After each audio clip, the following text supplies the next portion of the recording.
We are going to give you everything that we have to succeed. Use the tools that we've given you. Utilize the knowledge that we've instilled in you over these past couple days. Skip tracing, cold calling, and SMS, and how they create a process that's very simple but very, very, very effective.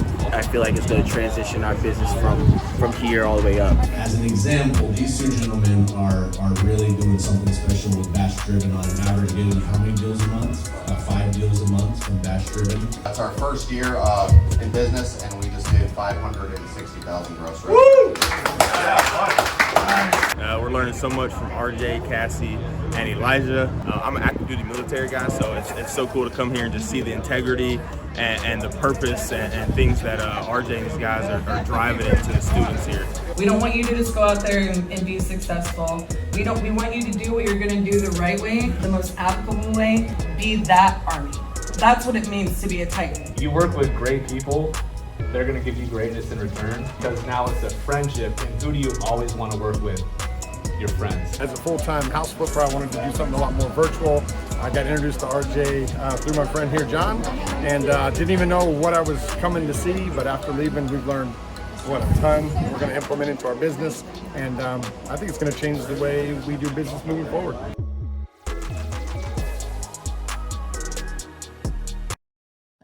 And let's start with Leon G. Barnes. So my thoughts are this. They're simple, and I have to PC this up because my kids like to go back and watch Daddy dominate on this show. So my thoughts are this: is they broke a couple cardinal rules here, and they're a big whale, so they're an easy target. But the number one rule that they broke is don't be a Richard.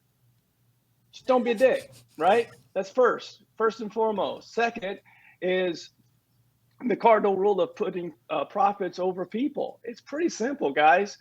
This industry already has, a bad name at times because people go out and do add-on fees and retrade at numbers that they never thought that they were going to. They knew that they weren't going to put that deal under contract and actually close and perform on it. So, frankly, I feel like they got what they deserve, especially being a big whale. Don't break the cardinal rules.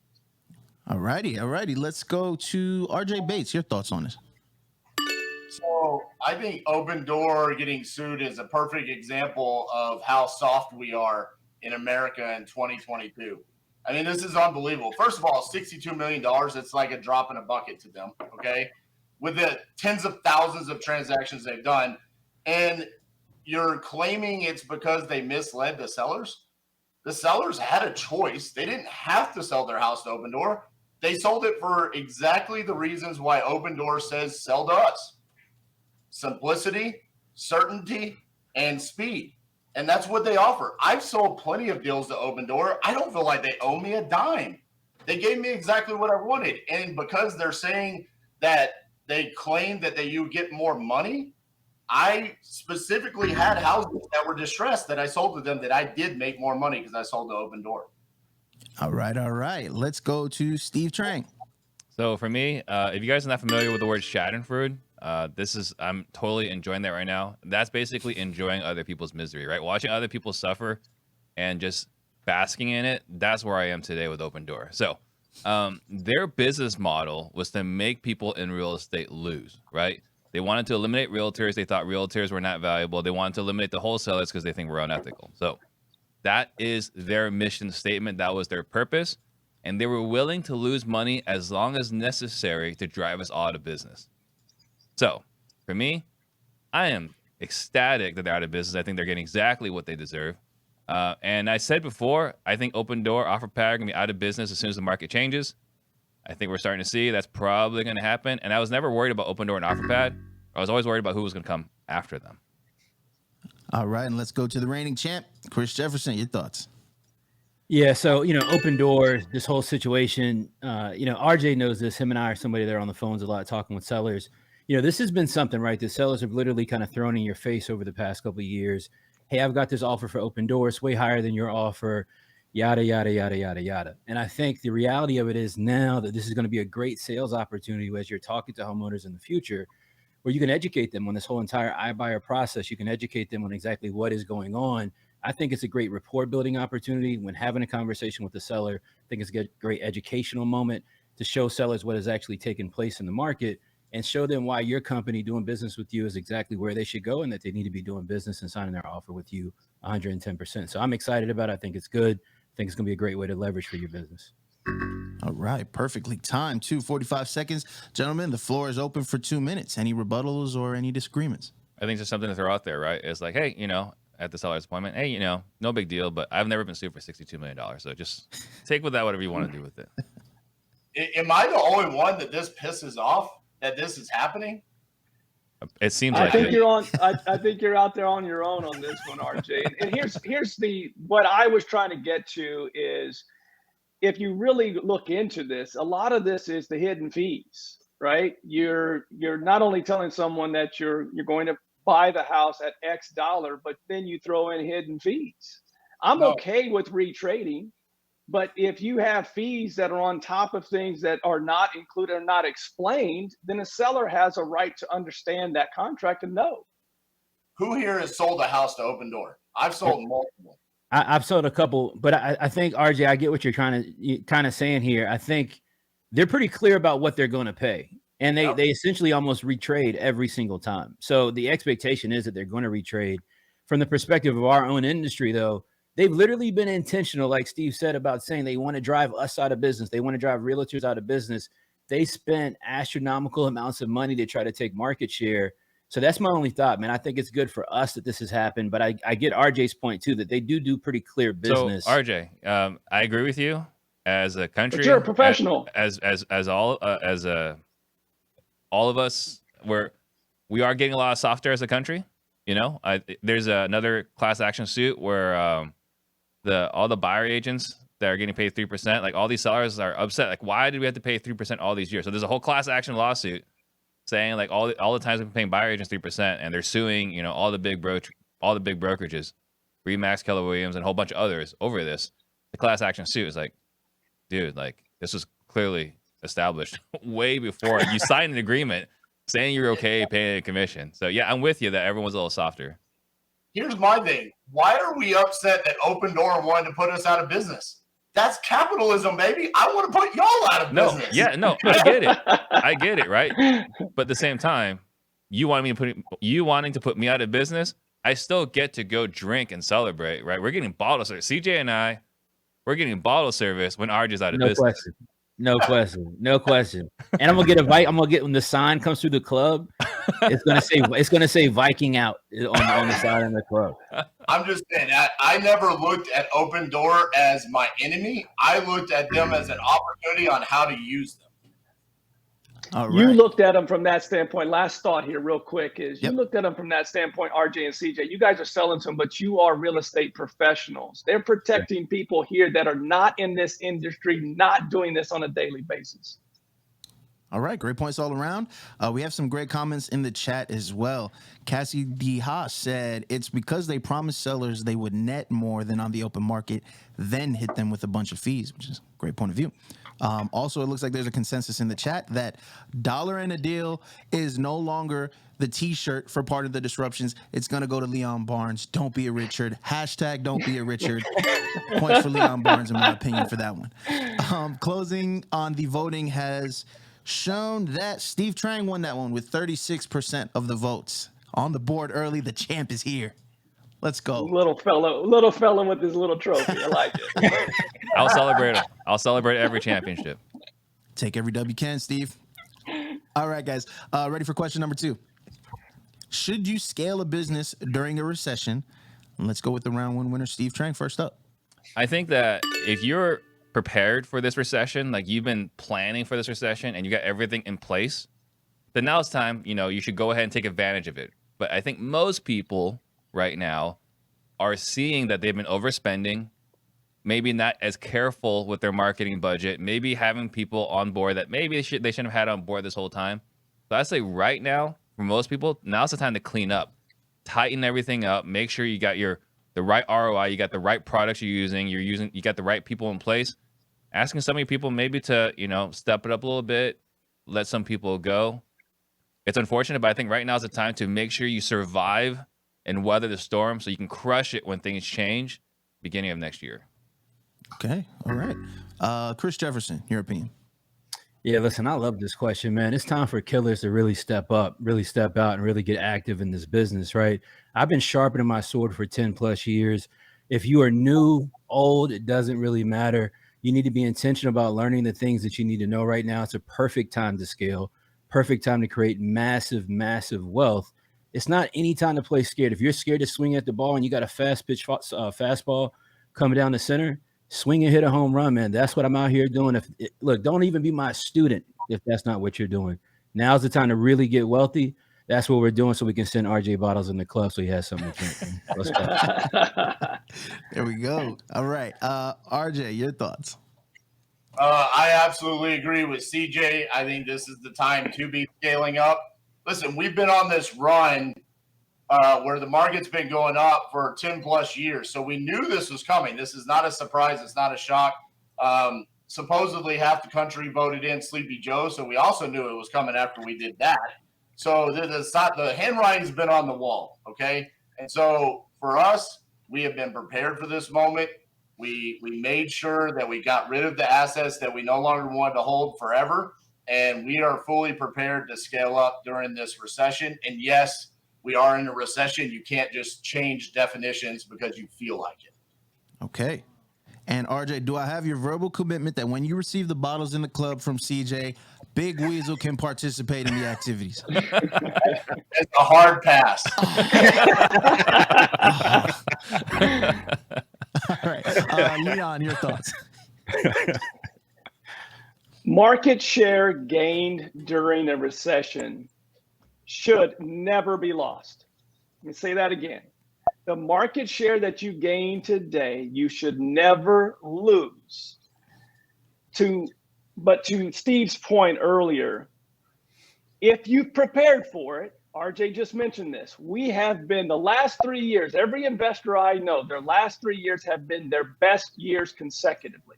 Their best year was 2019. Their best year was 2020, 2021. If you've prepared for it financially, get after it, because the market share that you gain today, if you're a good business owner, you'll never lose it and you'll continue to grow.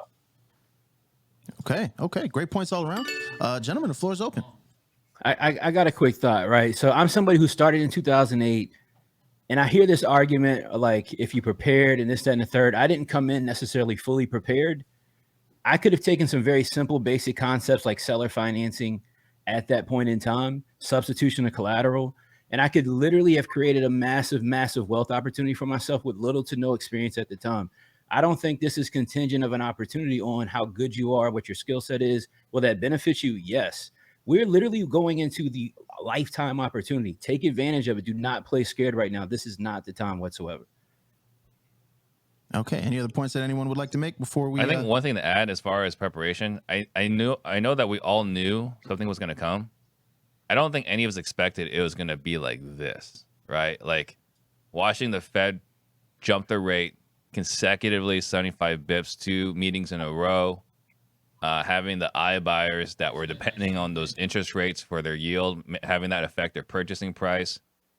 Having it change this quickly, I don't think any of us have experienced a market shift this fast. I got to grow in 2007. I got to learn and experience it.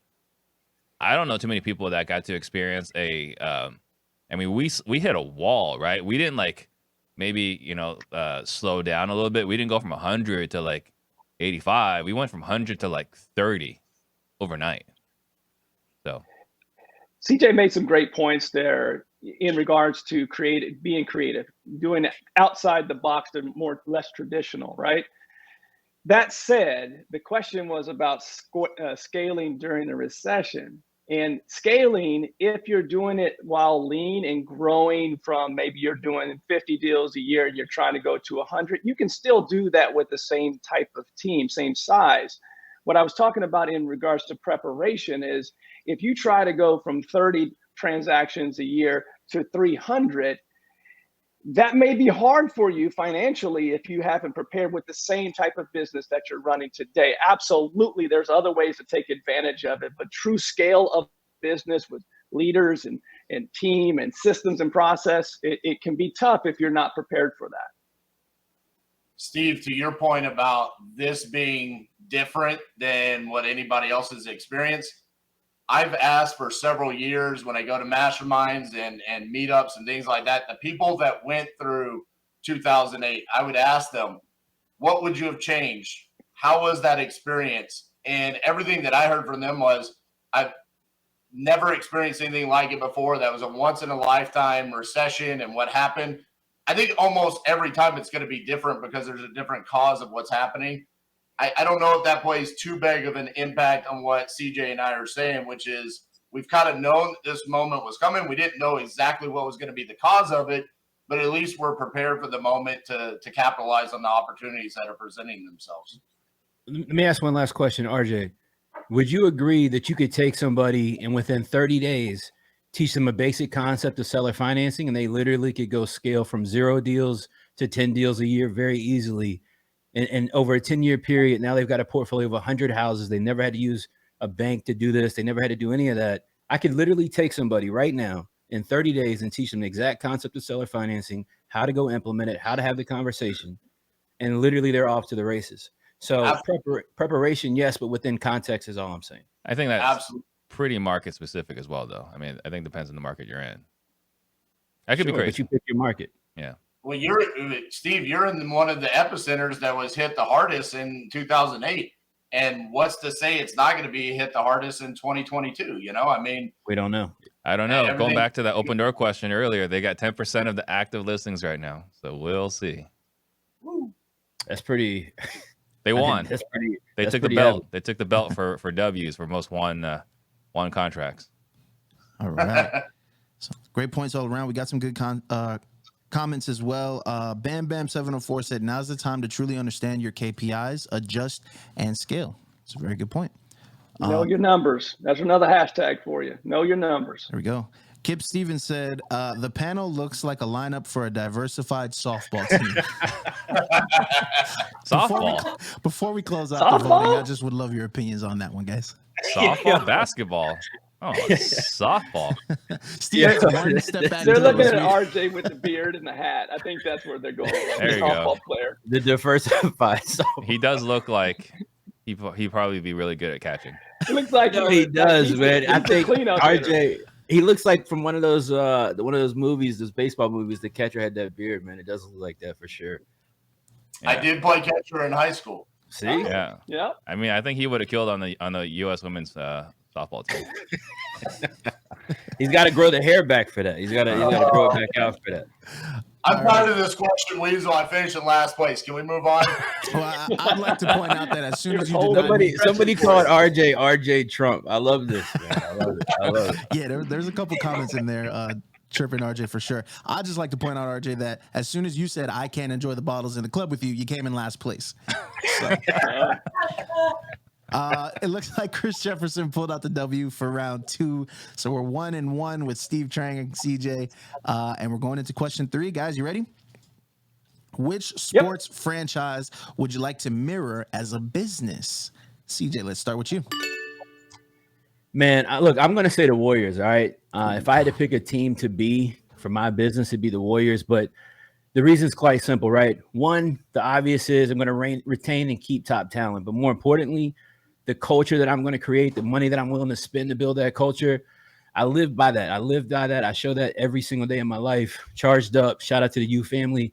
I've been able to create a culture over the last couple of years by being willing to do whatever it takes to make sure that the people with me running every single lap have the opportunity to win. So by far it would be the Warriors. No question. These guys on here, they don't got that type of family behind us, so they may not understand. Shout out to the U. All right, you can't just talk to the audience and beg for votes. That's got to be like some sort of penalty. It's a fact. Second place last round was Leon, so let's go ahead and get your opinion, Leon. Yeah, this one's really hard for me because I'm a diehard, lifelong Kansas City Chiefs fan, and so this was a hard question for me to answer. But the right answer for me is the Pittsburgh Steelers, and here's why. In my lifetime, I'm 45 years old. That franchise has had 3 Hall of Fame coaches.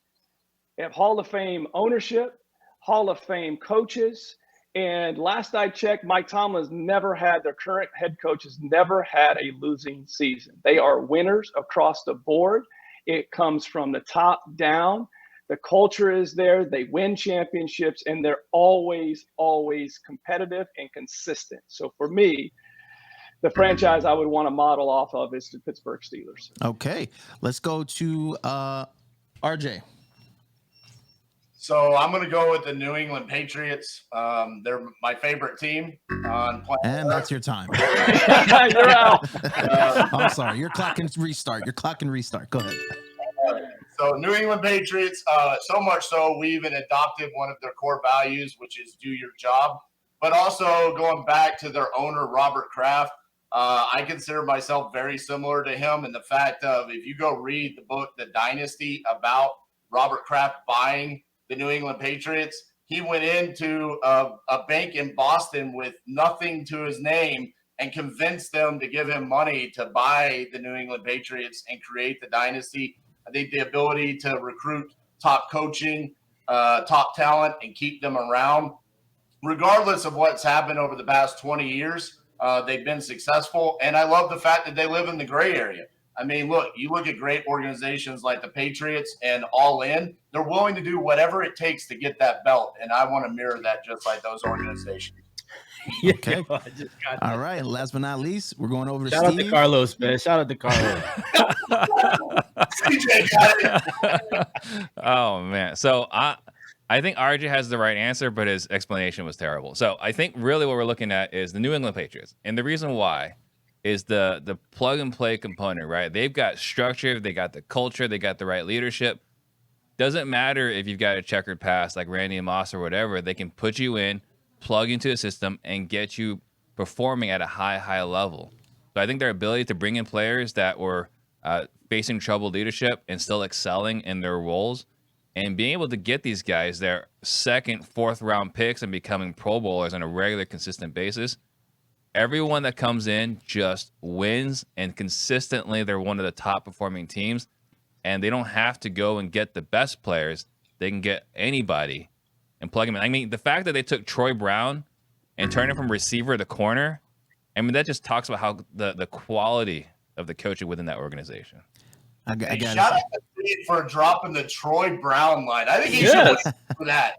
I didn't know he was going to pull that one. But RJ, you are right. You know, Dynasty is a great book, and it does talk about Kraft walking into the bank as a printer and getting that money. It just happened to leave out the other thing that he walked in just a few years ago here in Florida. Didn't mention anything about that because he's walked into some other establishments as well. But he was confused. He was confused. The lighting, the red lighting was confusing.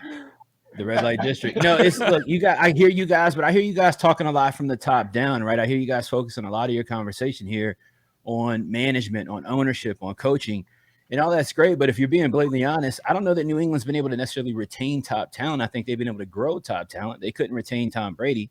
They've been able to retain Bill Belichick. I don't think they won the championship last year. I highly doubt RJ's a big fan. I don't think they're going to win a championship this year. The reason I said the Warriors is because they put players first. They created a culture with great ownership, with great coaching, but they brought in great talent. Maybe not the best talent, not the best high school talent, not the best college talent. But we're not talking about not the best talent. One of the greatest players of all time. I'll defend RJ. I'll defend RJ on this one though, because the Patriots are the best organization of realizing when a player, their stock is on the way down. And that as an organization, they put organization over players. And we've had this conversation before about what's better, the top end player that's a distraction and getting the most out of each individual person within the culture. So to that, I get your point of having, retaining players, but they're also really good about maximizing the talent that they have. But what about Leon, what about when you can maximize talent, when you can maximize a Jordan Poole, you can maximize a Draymond Green, when you can take a Steph Curry that wasn't a top college player really until his senior year, right until his last year in school. You can take that type of talent, you can grow into Hall of Fame talent. Klay Thompson, RJ Bates didn't know who Klay Thompson was until he got to the Warriors. Let's just keep it real. Everyone knew Steph Curry was going to be great. Everyone knew. The Suns traded for Steph Curry, and the Warriors reneged on it. before. Stop. They knew he played. they knew he would be a great shooter. Let's all be honest. I'm a basketball guy. Do we know how many people wrote Steph Curry off when he had bad ankles? A lot. A lot of people did.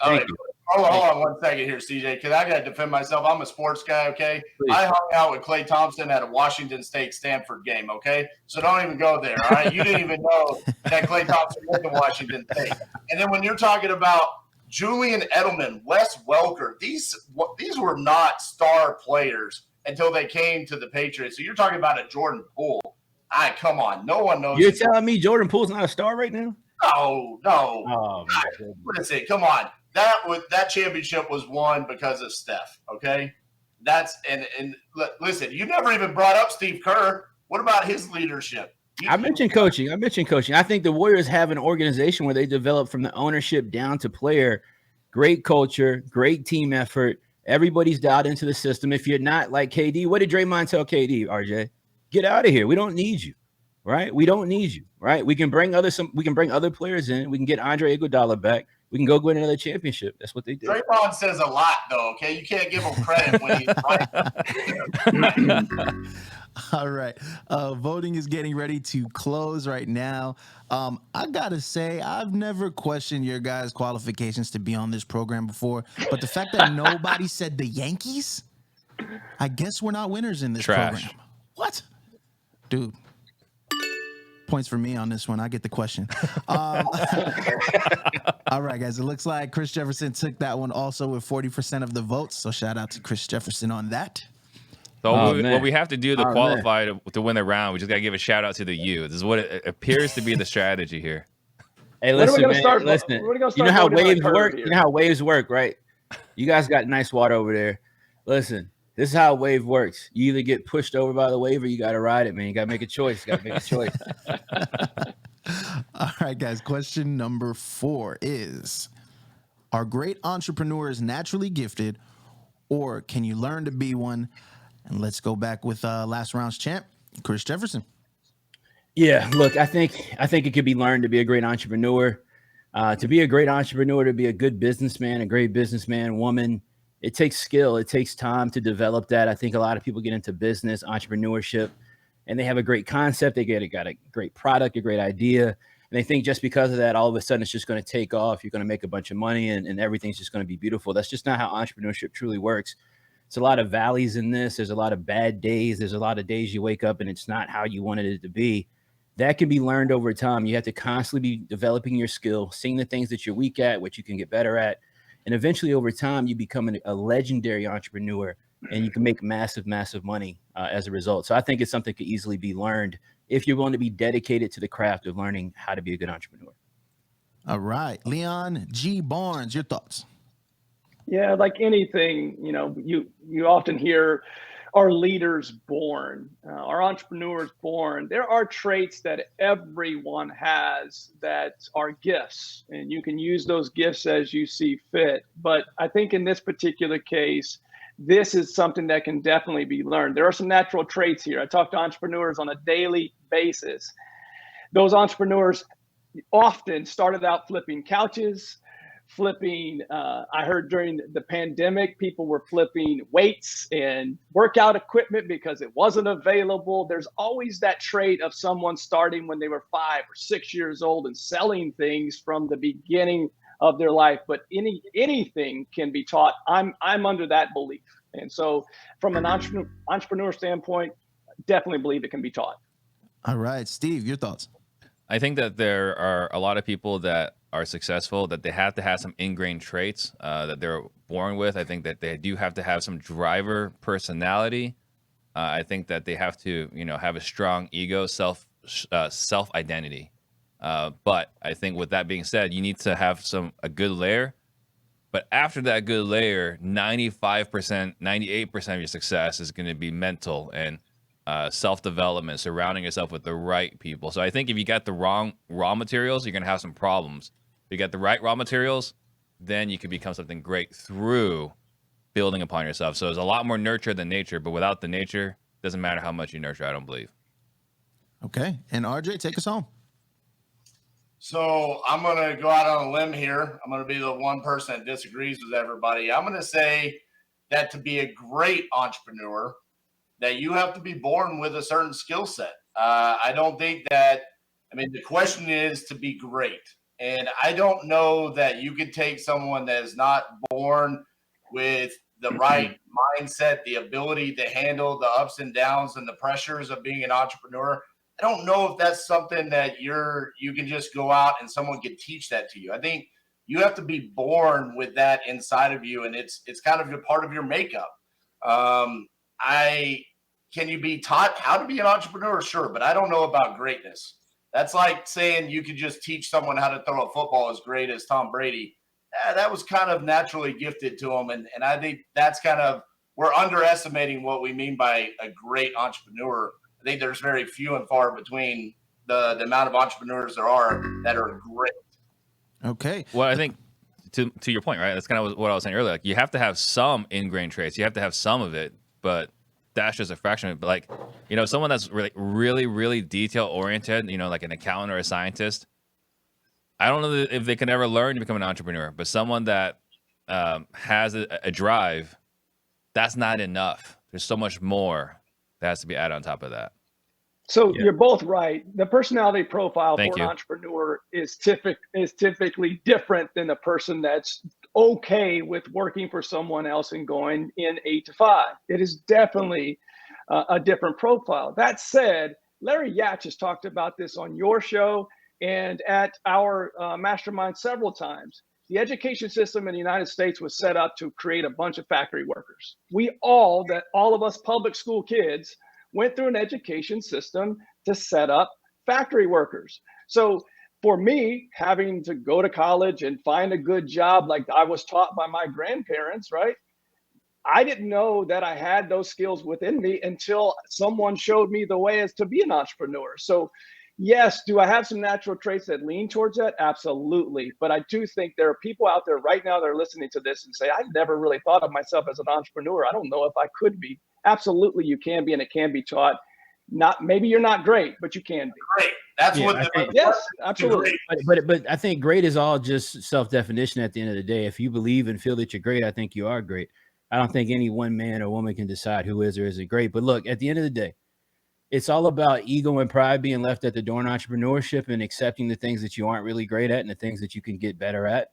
And then the things that you are naturally gifted and good at, how can you get even better at those particular things?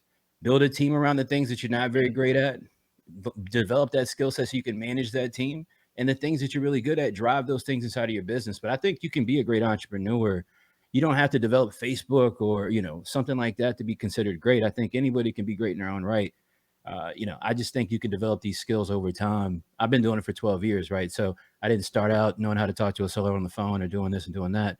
You develop that skill. But you probably hustled a little bit in high school. See how he just called himself great without calling himself great? See how you did that? I see what you're doing there, CJ. Leon, that's a skill. Going back to having the right thing, right? I was hustling for sure a couple of different things in high school, mostly candy and some, you know, DVDs and stuff like that. But, you know, so you have a natural knack. Yes, I agree.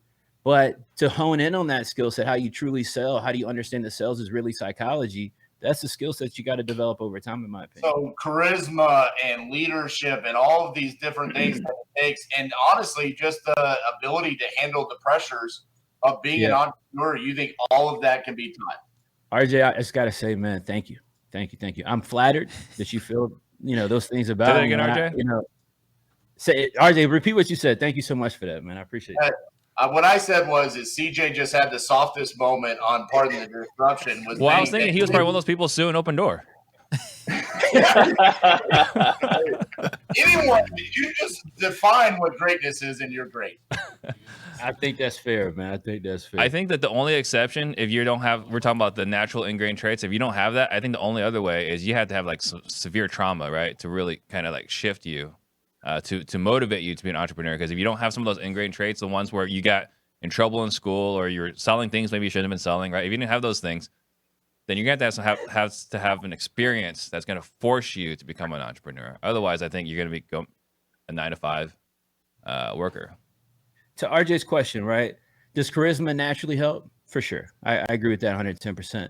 But can that be earned or learned? Yeah, like if you're not good talking to people or you don't feel you're charming or have charisma, go to Toastmasters, go take some different classes, take up some stuff on public speaking, Like, develop how those things work, and you can get good at it. You don't have to teach RJ that. He already has no personality. He's figured out how to make charisma work. That's right. CJ is a perfect example of how this cannot happen. Okay, you cannot be taught to be charismatic. You can't be taught to be a great entrepreneur. See, look at CJ. All right, we have some great comments in the chat. One from Adam. He says, to quote John Maxwell, great leaders aren't born, they're made. Bam Bam 704 says, you have to be born with not being content and stubborn and work ethic, but not an entrepreneur. I think I followed that one. And then there was one more. Cassie said, you have to be able to thrive in certain sets of circumstances too. So great comments from the chat. We appreciate all those. Voting has closed, and looks like Steve Trang gets to raise the trophy again because he's on the board with 2 points. So it's coming down to the wire here between CJ and Steve Trang. But Leon and I just got to give a shout out to the U. That's all I'm doing moving forward. That's the secret sauce. There it is. He's figured out the trick. All right, guys, let's go to question number 5, and then we have a few questions that were submitted from the audience that we'll use as the last question. Question number 5 is going to be, what is the number one skill wholesalers underestimate in needing? Let's go with Steve. I think the big thing, and we talked about it last week with Eric Brewer, and we had talked about it with Larry Ash, is leadership, right? Leading people. Like sales and marketing, you can figure out sales as a skill you can learn. You can figure out marketing, that's just copying and pasting from your friends, right? So leadership is leading people. People is the X factor in your business. If you can't recruit people, if you can't train people, if you can't lead people, and you're having high turnover, you're going to have a really hard time in this business. So I think leadership, leading the people to empower them to do what they want to do, fitting that within your vision, I think that is the single most valuable skill. And I think wholesalers may not value that initially. I think they figure that out much, much later on in their business. All right, RJ Bates. So I'm going to go with the ability to underwrite a deal. I think this is the number one thing that everyone complains about with wholesalers. And then it's also part of the reason why we're probably getting scrutinized, and there's talks about regulations on the wholesaling industry. When you're talking about underwriting a deal, we have a responsibility to our cash buyers, essentially our customers, to understand where they need a deal, how to actually analyze it. And so we're making sure when we're making an offer, it's a legitimate offer to a seller that can be performed on. And so I think over and over and over again, we want to talk about how to close a seller, how to talk to a seller, how to do marketing. But what about the nuts and bolts? I get it. It's not sexy. It's not fun to talk about, but it's necessary to understand how to properly comp and underwrite a deal. All right, let's go over to Chris Jefferson. Yeah, man, I think this is really simple, actually. I think the number one skill set you got to have is discipline. I think you can be great at all these things that everybody's saying. I think you can be a great entrepreneur. You can be charismatic. You can be whatever you want. But, I mean, if you want to be a wholesaler and you don't have discipline and consistency, you're just not going to get very far. This is a business that beats you up on a daily basis. You got to be willing to get up every single day, do things in your business without knowing if it's going to directly return a revenue to you or not. So I think it's discipline, man. I think you got to be able to get up every day, fight the fight in your business, fight for your dream, whatever that might be, and you got to push forward. So number one skill set by far is discipline. I think that is a skill. Love it. All right, Leon Barnes. So my answer is leadership, but because Steve used it, I can't use that. So I'm going to go to delegation, and here's why. A lot of people get into this business to be their own business owner, and they have the e-myth that they can come and they can do deals. They invest in how to do more deals and continue to scale the business. But what they forget to do is learn how to find other people to do the things that they're weakest at. So I see on a daily basis that people really truly struggle with delegating and try to do too many things. So when thinking about the things that they miss the most is, how can I find someone to do this for me so I can focus on the highest revenue generating activities? Okay. The voting and the floor is now open, gentlemen. So Leon, you got to figure out something going on with your camera. And CJ, he explained discipline, but then he said discipline, and then he defined grit. So I don't know where he was going with that. He gave one answer and then explained a different answer, so I'm not really sure. And I forgot real quick. Shout out to you. All right, go ahead, RJ. Here's the thing. Steve and Leon, they made sure their answer was under the pretense that the wholesaler wants to scale up a business and actually has a team. I mean, at least CJ's answer was applicable. I mean, you have to have consistency. I agree with that. But Steve, what are you talking about with leadership? I mean, if you're a solopreneur and you're just trying to be a wholesaler that does 2 to 3 deals a week, are you leading yourself? Is that what you're referring to? I mean, the hardest person to lead is yourself, right? Like, we're all great coaches, but are we all great students, right? Like, first person to lead is ourselves, right? But yeah, to your point, if you're a solo wholesaler, leadership isn't as important, but at that point, you still got to lead other people, right? You got to lead the seller, the title. You still got to lead the title person to do their job correctly. You still got to get the hard money person to fund the deal 2 or 3 days prior to close. So you still have to lead people. It's not as paramount as after you have people, but you still have to lead people. Leon's answer was so bad, he just removed himself. No, he did. But the reason I say discipline is because I've had thousands and thousands of students, right? Here's the number one, and no shot at anybody who's ever been a student. Here's one of the things that I see from a lot of people. You know how many people I've seen, man, that have made $5,000 on a deal, $10,000 on their first deal, even $30,000 on their first deal, but did not have or maintain the discipline to keep going? How many people have gotten the information of how to do the business and gotten some progress? Like making your first call to a seller is progress. Getting a property in a contract, even if it doesn't close, that's progress, right? And so it's discipline to keep going when that contract falls through and it's your first one and you thought you were making 10 grand and you put everything into that. Now it's zero. It takes discipline to get back up and push this thing another day to get these things done. So, Chris, I really, really think it's discipline. I appreciate you saying that, but that goes back to our last point, right? Which was that what RJ and I were talking about. When you get punched in the mouth, you get kicked in the nuts in this business, because it's going to happen. When closing is supposed to happen, it doesn't happen. Will you get back up, right? And I think that's the grit, the ego to withstand challenges. Because I think a lot of people, as we were saying, like you have to have some innate talent, innate abilities. When you get punched in the mouth, will you keep going? Because I think most people are going to be what RJ was saying earlier. They're going to be getting up and suing OpenDoor. Or they're going to be a Richard. The reason why I went with underwriting a deal is because I think if you can do that, that separates you from the vast majority of wholesalers out there.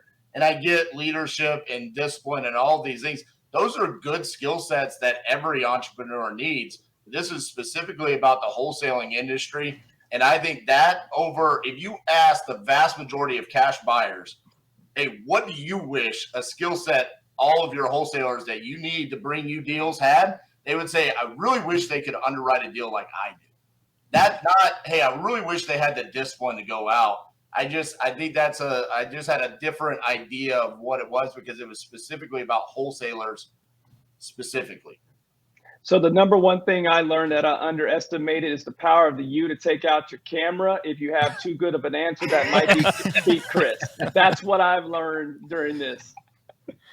I love it. I love it, man. And shout out to Steve, because Steve's really talking about resiliency, right? Like the ability to be resilient, not necessarily grit, but really just being resilient, right? Like being able to take and withstand any sort of pressure, anything that hits you in life, business, whatever, having the resiliency to push forward. So, I mean, I think a lot of great points, but I just wanted to point that out for sure.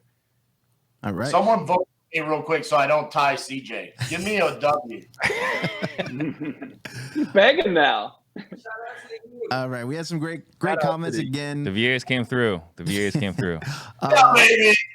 I want to highlight Deandra said, all great answers is a good question. Agreed. The evolution said, without discipline, nothing will improve. Agree with that. Isaiah R. Cena said, I agree with RJ until coach spoke. You can underwrite like a mommy flower, but if you're not making offers, what's the point? Shout out to my guy Isaiah, man. There we go. And it looks like RJ Bates edges CJ on this one with 40% of the votes. He's on the board with a point. Let's go, RJ.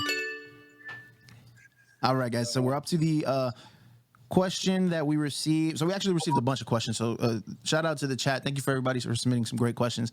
The one that was chosen is going to be, what's the biggest factor that has helped you be successful? Now, this one should get some good responses. We'll start with RJ. I'm gonna steal CJ's answer. My consistency, baby. I mean, I don't think there's anyone in this industry that is more consistent than me on a day-to-day basis. I put that on full display. CJ gives me a hard time about it because you know, when I went out and went live for 50 days straight in 50 states, and that for me is what will separate me from anyone out there. Is every day, you know where I'm going to be, you know what I'm going to be doing. My team knows it, and that is the leadership by example that I set for them. So I think for me, it's been my consistency, hands down. All right, let's go over to CJ. Yeah, I want to take a second, if you don't mind, Weasel. I just want to shout RJ's win out on the last round from literally winning from my answer. I think that was really great how he did that. But no, RJ's right in this, right? Like, I think what's made me successful over the years is just being resilient, to Steve's point earlier, being consistent, being dedicated. Like, entrepreneurship, being a wholesaler and investor, it's a hard road, man. There's dips in this thing. It's not as easy as it always seems. So being able to be consistent through anything, despite anything, whatever challenges, is important. And I do give RJ a lot when he's going on this run online, but it's been impactful. It's helped his business. It's helped the community of real estate. And so to his credit, the consistency is important, man. Like, if you don't have that, you have nothing. It doesn't matter how good you are at anything. You have to be consistent at whatever you're doing. All right. Leon Barnes, your thoughts? So I think both of those answers are great answers based upon, we know that to be successful, you have to be a hard worker. You have to have discipline. But I think all of those things are given to be successful. But to add to the biggest factor, we assume those things for successful people are there. It's vision. It ultimately boils down to having a vision of where that hard work and that discipline is going to take you. Because I can show you a lot of people that are what some people wouldn't consider successful, that are hard workers and have tons of discipline. But it's the vision of where you want to go. If you have visions of being a head football coach of the Steelers or the Patriots or any of these teams, the Warriors we talked about earlier, of finding out what those people did to be successful and mirroring that, we assume that we're going to work hard and have discipline to get there. But vision is going to be the biggest thing, the biggest factor for you. All right, and Steve, it's on you. Make the point. Bring the W Man, back home. I don't know how to top that. I mean, Leon just crushed RJ and CJ, but let me try. So I would say the desire to learn, the unquenchable thirst for more knowledge. You know, for me, I'm always learning. I'm always getting better. You know, the person I was last year is a shell of the person I am this year. Every year I want to be significantly better than I was the year before. And a lot of that is, fortunately, is joining masterminds, surrounding myself with other successful people. Have the great honor to call 3 of these guys my friends, right? If I need something, I can call them. So I would say, though, the unquenchable thirst for knowledge, wanting to get better, is probably the one thing that's helped me the most in my business. All right, the voting and the floor is open. To be clear here, Leon, you said the biggest factor that has helped you be successful is having a vision. No, I can only see out of one eye, so that's probably not good for me. But no, I'm a hard worker. I'm disciplined, a lot like the panel here, right? Every single one of us. I don't know you guys as well as I know Steve, but I know you wouldn't be on this panel if you weren't disciplined and a hard worker. But I can work hard and still be in the same position in 10 years if I don't set that plan for myself and learn every day of how I'm going to get there. Because I could only give you one factor, vision, but there's obviously that thirst for knowledge of gaining and becoming more successful than you are today is the point I was trying to make. I think to Leon's point, there's a lot of amazing blue collar guys out there that work hard and are disciplined. I think that's where Leon's going with his answer. I didn't say I work hard. I said I'm consistent. So yeah, having a vision is important. But if I'm not consistent within that vision's going nowhere. Absolutely. Some people have so much vision, they never even get started. You know, some people have so much vision, they never even get started on the business. They've been watching YouTube videos and every Steve 8 training interview. They've been watching RJ Bates for 50 plus days on YouTube. They've been thinking about joining the U family and haven't made their mind up yet, whatever the case might be. All right. But again, the reality is your vision has to take you somewhere. I prefaced it with both were great answers, and you do have to have discipline, and you do have to be a hard worker. I prefaced it with that. That's an assume. You're assuming that. That's kind of like you have to have integrity, right? You have to be a hard worker, right? Like those are all things that are given. I think Leon's point was that to separate yourself from everyone else.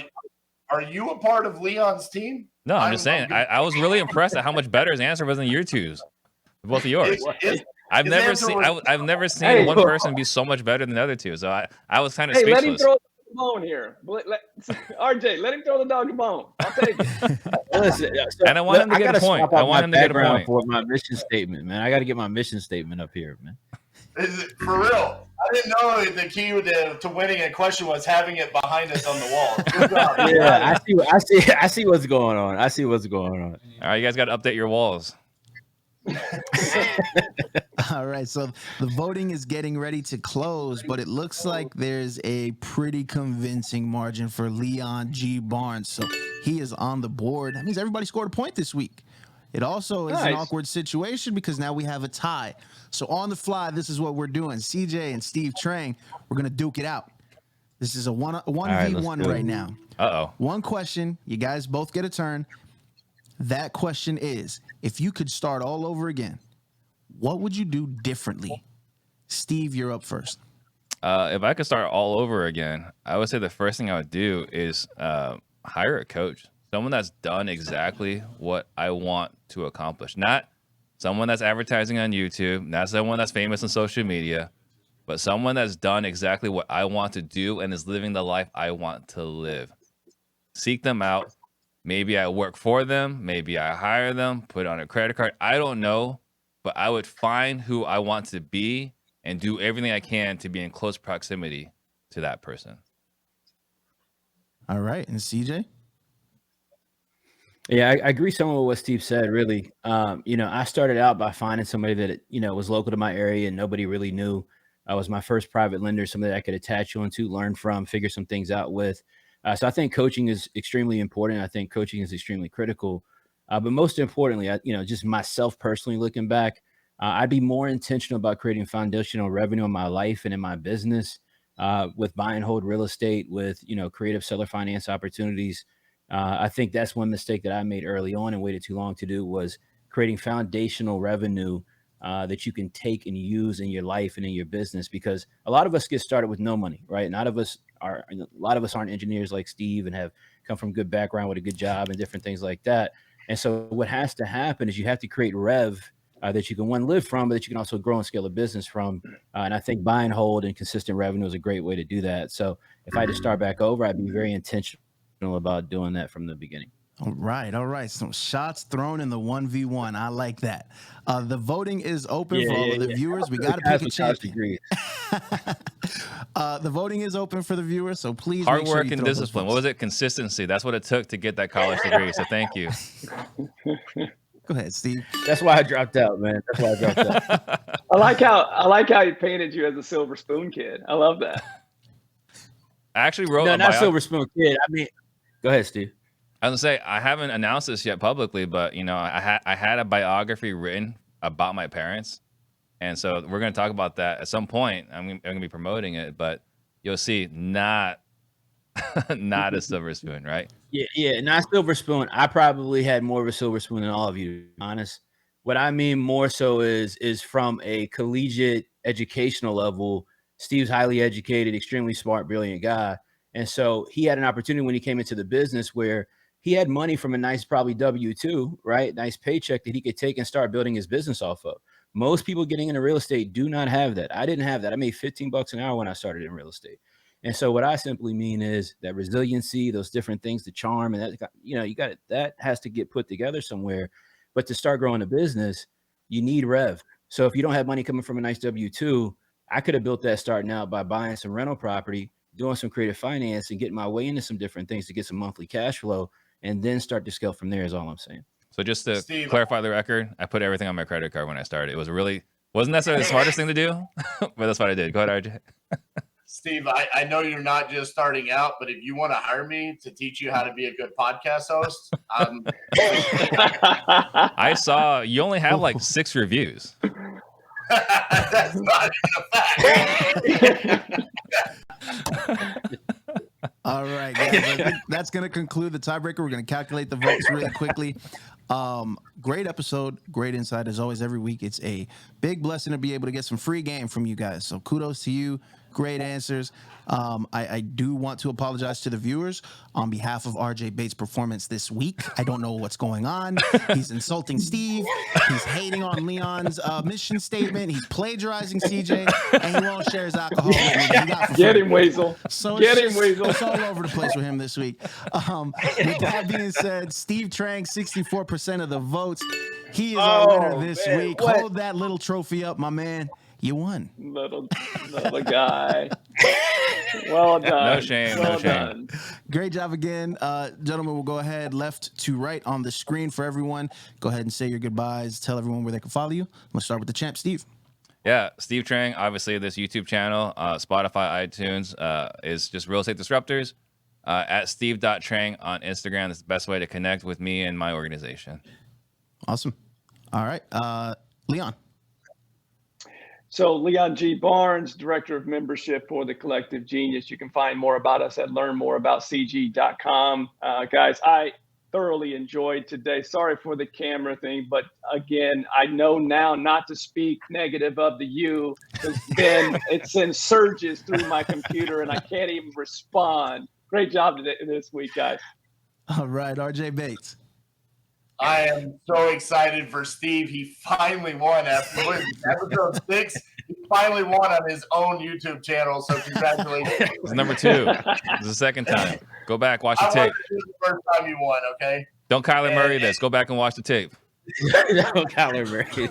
Oh, nice. Cool. And really, more than Steve winning, I'm just happy that CJ didn't win. I'm getting tired of him talking.